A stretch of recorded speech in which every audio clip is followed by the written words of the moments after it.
Okay, guys, the watch list for April 11th, which would be Monday. Let's start with the SPY and just glance at it here. It looks like it's trying to roll over 2 days in a row. It gapped up a little bit and closed below its open. It doesn't mean that much, but anyway, just know that earnings season starts this week, and so we should get some nice volatility, hence some nice trades. Here's my watch list. I want to have LEI on watch. Anytime something can, open from a $3-ish close and open at under 5 and run to 8, and then the next day open under 650 and run to whatever it was, 720 something. This thing's moving really big, so I want to watch this one. It can be nasty, so you want to be careful with it. Watch your position size, but it's certainly one that all day traders probably want to have on their watch list. Lumber Liquidators, just another higher low, kind of a narrow range, closed about where it opened. This is LL. I want to watch that one. It's back down close to the 8-day. I'm going to put it back on bounce watch. I didn't have any trades in it on Friday. I had it on watch, but no trades. RPTP, nice pop, and a couple days kind of flagging. Might be ready to go another leg higher. I'm going to keep an eye on that one. UNXL, still flagging. No trades in this one on Friday, but it was on watch. Goes back on watch again. Friday's high was $1.11, and then Thursday's high was $1.13, and Wednesday's high $1.17. So I'm just kind of, and you can really, you can picture if you draw a line from here, it is a very coiling pattern. So I like this long. Potentially, the first catalyst to get it moving higher would be $1.12. So keep that one in your notes. DRWI. Now this one, I think they did an offering after this crazy move from $2 to almost 11. So that usually makes these a little less predictable, but it's doing exactly what I would have wanted after this crazy move, right? A couple days lower down to the 8-day. Maybe needs to come in another day, and maybe that secondary will throw it off completely. At least I think it was a secondary offering, some kind of extra financing or something along those lines. But anytime I have a stock that can move like this and then you get a few days lower, regardless of the news, it's time to start watching it for a bounce play, because DRWI makes really big moves at times, and it's setting up pretty nicely. I do have a bounce play on watch here, BOOT, and that's just because it has fallen from 1010 all the way down to a low Friday of 649. So that's, like almost a 40% haircut. And almost maybe capitulation volume on Friday. It has nice support around 6. You had the gap down below it this one day, but nice support around 6. I think this might have been earnings day, and it had a pretty nice move back here in early February. From when it gapped up, it opened at 683, and then over the next month worked its way up to basically almost a double, right? So now, it might be getting ready to start watching to buy this thing again.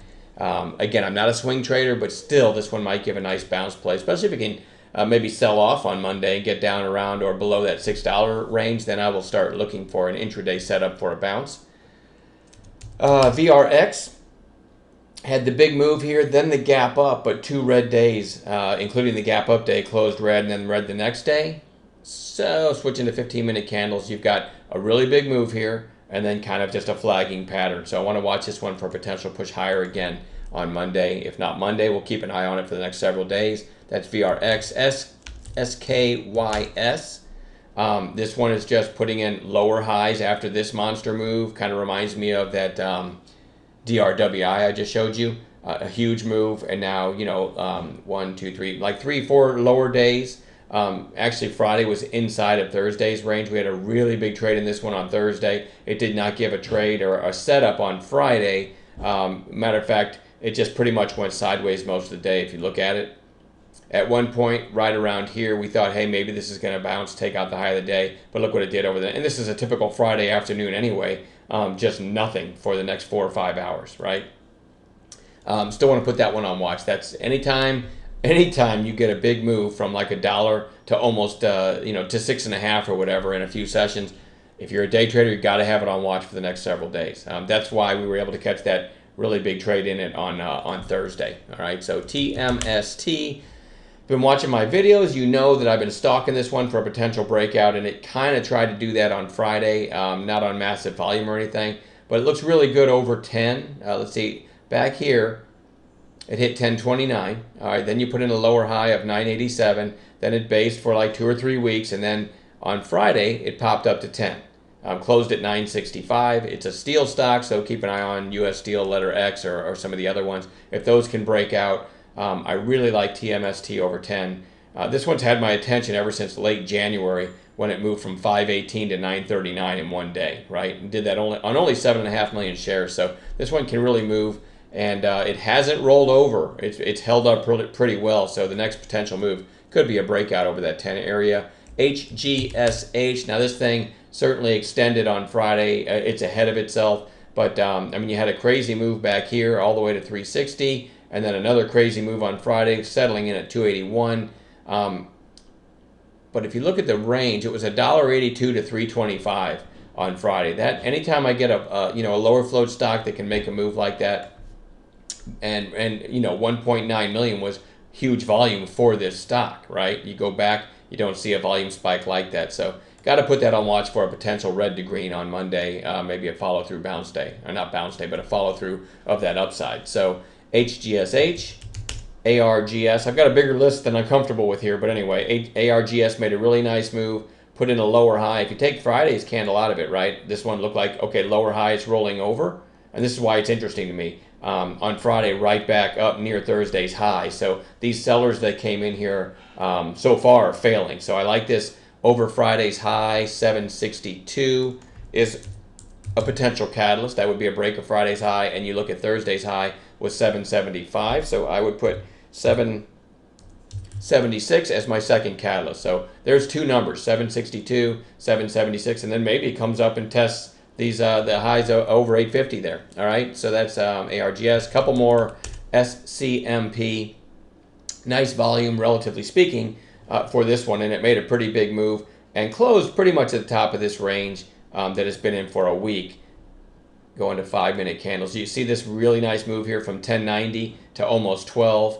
Sold off and then had a decent bounce in the afternoon. So this up over 1170 might be enough to get this one retesting Friday's highs. I'm actually writing 1170-ish in my notes. And then lastly, CANF.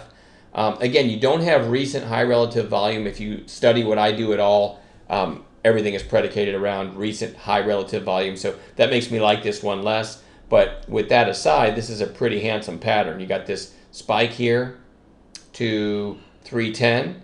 Then it tried to break through that. It went up to 325 before settling in that day at 28. No, that's not right. Before settling in at 311. Okay. And then you're kind of really holding up pretty well here the last couple days after that. So you can kind of picture a flag right there. This gets up over 315. It might get going. My problem with it is that it doesn't have recent high relative volume. Looking back here, though, you can see what it can do. So if this one happens to catch some news this week, keep it in your mind how nice this pattern is if you happen to catch CANF news and maybe to catch a breakout early. But anyway, that's it. We're going to watch for gappers in the morning in the pre-market. We all work together in the chat room to spot potential gappers, and generally just watch those the first 5 or 10 minutes to see if we can't catch a play on a gap play. A lot of times we can get our daily goal in 5 or 10 minutes if we catch a good gap play that sets up the way that we teach. And then I'll shift over and keep an eye on this list that I just gave you. All right, so enjoy the rest of your Sunday night, and we'll talk to you on Monday.